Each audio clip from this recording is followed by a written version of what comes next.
Hey everybody, welcome back to Tech Odyssey. So today I'm here to talk about the iPhone 12 Pro Max. Now I've been using this phone for 2 days now.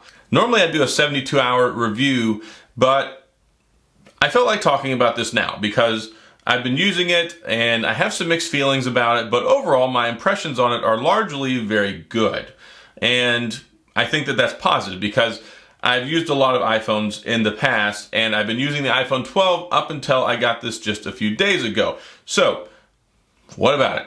Well, I think that it's a pretty solid phone. It's got all the things that you need there to be a really, really good flagship experience. Of course, it's running iOS 14. It's got the A14 chip in it. It's got 6 gigabytes of RAM. It's got 3 cameras on it. And this thing is loaded out, decked out to the nines, whatever you want to use, whatever analogy, plug-in analogy here for solid phone. But does that mean that you should run out and go get one? I mean, we're talking about a $1,099 phone here, $1,099. $1,100 plus tax is what it costs you to get one of these guys. That's a lot of money, and I think it requires some serious consideration, especially when there are so many other options out there, and a lot of people who are looking to upgrade to this phone may already have a perfectly good phone and you might not be missing out on anything just yet. Sure, have there been some cool design changes? Totally, yes there have. I really like these flat sides. I like the retro appearance. It looks a lot like the iPhone 4S, the iPhone 5, 5S, all that before they changed to the more rounded design that we got with the iPhone 6. But is that really worth spending $1,100? I don't really think so. So I'm going to start all this. So if you've got an iPhone 11, 11 Pro, 11 Pro Max, right now, you should probably just hear this. You don't need to upgrade. Stop watching and then, go find something more entertaining to watch on YouTube. Unless you just want to keep following me on this train ride talking about the iPhone 12 Pro Max. But it's got a 6.7-inch screen on it, full AMOLED, Quad HD+, tons of brightness, all the great stuff that you could ask for in a phone. And as I just mentioned a second ago, if you've got one of those phones, definitely don't even consider buying this. You will not see any sort of tangible upgrade at all, other than the aesthetics. And you know what? I'm going to tell you right now, whenever you put a case on it, it feels exactly the same in most cases as the iPhone 11 Pro Max. I have this Nomad case that I've been using on mine, and it feels exactly the same as it does on the 11 Pro Max. So aesthetics don't really influence the way that it works. Now, if you just want to have Apple Care and carry it around like this and to really appreciate the Pacific blue that's on the back of it and the blue sides and this metallic finish on the coating on the edges, yeah, I mean, that's kind of neat. Is it worth the money to you? That's totally up to you in your pocketbook. But if you're a frugal person and you look at cost versus benefit, kind of like I do in some of these situations, yes, I cover a lot of phones because I do a lot of reviews. That's just the life of being a reviewer. But if I were somebody who just invested my money in a phone, wanted to have the best phone for my money, and was very, very concerned about whether I should go spend the exact same $1,100 to upgrade year over year, you do not need to do that. You would be wasting your money. Because there's just not that many improvements, especially for most people. Yeah, you can do HDR and Dolby Vision recording at 4K and all sorts of great things in here. It has enhanced low light photo taking capabilities. I mean, those things are cool, but are they worth $1,100? No, absolutely 100% not. Most people that use this phone will not notice or appreciate any of the benefits at all. And I think that some people need to hear that, because these new phones come out and it's like, okay, the new phone's out, I feel compelled to go get it. The new phone's out, I'm interested in it. The new phone's out, they made some changes. And I kind of want to talk about that here because there's not a whole lot, really. I mean, and that's kind of how it is with the generational upgrades over any iPhone. I don't think there's ever been a point in time in the last few years where I've thought somebody who's got the current year iPhone should go out and get the one that just came out. So if you had an iPhone 10, I would not have recommended you get the 10S. If you have the 10S, I would not have recommended you get the iPhone 11. So it's not really changed, and I think that that's an important thing to keep focus on because this is not anything negative towards Apple at all, other than the fact that they shaft you and don't put the charging brick or any earbuds in there.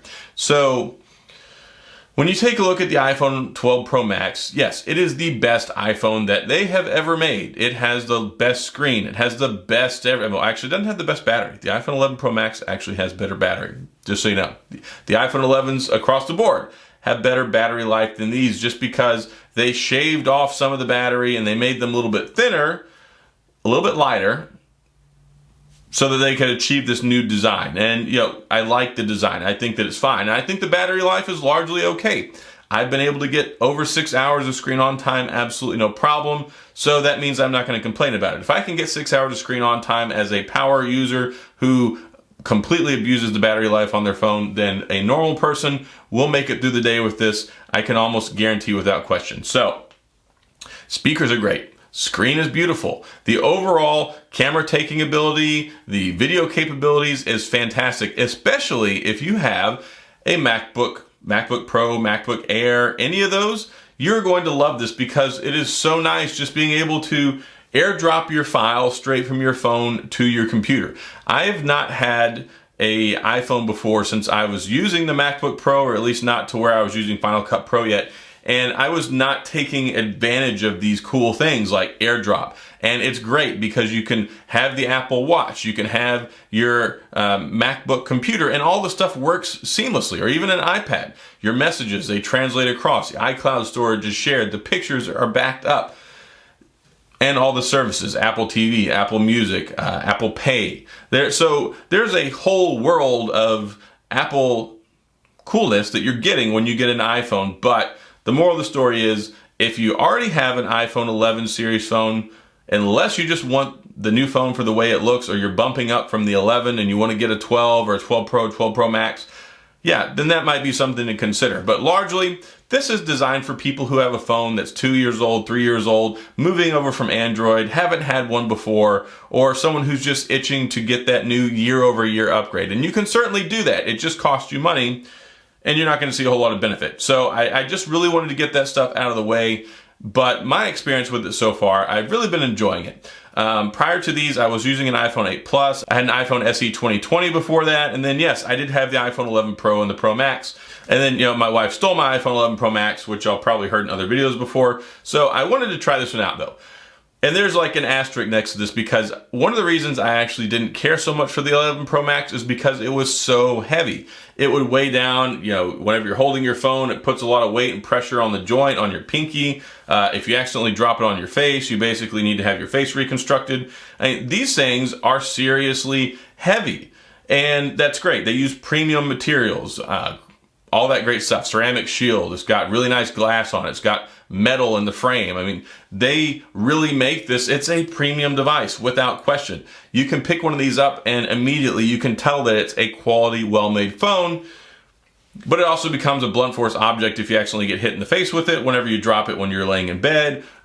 And it just gets heavy. It's kind of fatiguing on your hand. And then if you put a case on it, then it just obscures the form factor and makes it even bigger.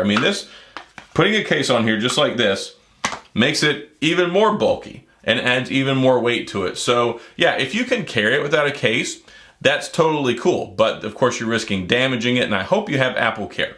And then if you put a case on it, that's great. It's protected, but then it's even more bulky, even more hefty. So all of this to say, look, the phone is really good. It feels like a nice generational upgrade. I don't really have any hangups at all whenever it comes to the performance, the experience, the capabilities, all the stuff that it can do. If you want to buy one of these, you will probably be very happy with it. The only concern I have is just for people who have like an iPhone 11, probably shouldn't entertain it because it's not going to give you any extra added value or performance. The other nice thing I do want to talk about, though, is it does have the Qualcomm modem and 5G in it. 5G is not a compelling reason at this point to jump up from a previous phone that doesn't have it, but in the future, yes, it will be nice for the expanded capabilities because the new networks being deployed are 5G networks. Also, the Intel modems in the older phones are straight garbage. especially compared to a Qualcomm modem. So you get better signal on here, more reliable signal. I think that the data transfer speeds are probably better too. And just using it in pretty much anywhere I've used it, I have had a much better experience there. So if you are a person who's having signal problems, or you're working in an area where you don't have reliable signal, or you just have a tough time getting a good connection, this would be an actual really good upgrade for you, because the network connection stuff is so much better with the Qualcomm chipset. And then also you have the 5G for all the newly deployed antennas all over the place. So yeah, those are really the big things. Yes, it's the most powerful ever, it's the fastest ever, blah, blah, blah. What does that mean at the end of the day? It's a really good phone. It still costs a ton of money. You got to pay the Apple tax to play. And really, I think if you want it, you're going to be very happy with it. I don't know anyone who doesn't want this phone that would pick it up, where they would get it and be like, you know what, I don't like this. Unless it's just the size and the weight. And that's something you need to just be aware of getting this phone. If you have not had one of the iPhones that's this large before, be prepared to have a very heavy phone. And even compared to other phones of similar sizes, it does seem to weigh more, or it does weigh more, because of the materials that they put into this phone. It is just heavy. And yes, it is very large. But the other nice benefit, even though yes, there are offsets to it being always enjoyable, like being heavy and oversized and bulky, it is a beautiful screen. It is so nice and pleasant to use. Yes, it's only 60 hertz. I'm not really gonna harp on that too much, because look, we've already talked to that. We've already hammered that into the ground. I do have qualms about them saying it's a pro level device and it doesn't have 120 hertz refresh rate like their iPad Pro does. So I think that's where they need to move in the future. I think it was probably because of the battery constraints and making the thinner form factor. So there are reasons, I understand it. It's also, not maybe as ripe or mature as they want it to be. And I think it would have compromised the overall experience by diminishing the battery capacity. But solid phone, I like it a lot. It's making me seriously question the iPhone 12, which I really have enjoyed the iPhone 12. It's really nice, it's really solid, it's lighter, and this right here is a fantastic phone. I totally love the iPhone 12. I don't really have any problems with it whatsoever. So if you want to go pick up an iPhone 12 and you don't want the gigantic heavy phone, the iPhone 12 is perfect for you. So just gonna leave that out there. Anyway, that's all I've got. I know this has been a lot of ramblings. I've been going on and on, but these are just some things that I wanted to talk about, some things that I had on my mind with regard to thoughts and impressions on the phone.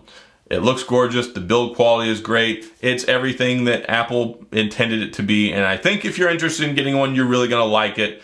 There's just those little asterisk caveats and certain limited situations where people probably shouldn't consider it, just because it's not worth it for what you're going to pay for it when you already have such a good phone. So that's all I've got. Hopefully this has been helpful in giving you some information if you were curious about it, or just kind of wanted to get some people's impressions on it before you went out and bought one. If you enjoyed the video, please hit the like and the subscribe button and the little notification bell if you want updates when new videos come out. And also, if you like, you can always hit the membership button and become a channel member as well. So that's all I've got. As always, thanks for being here. I appreciate you watching, and I'll see you guys next time.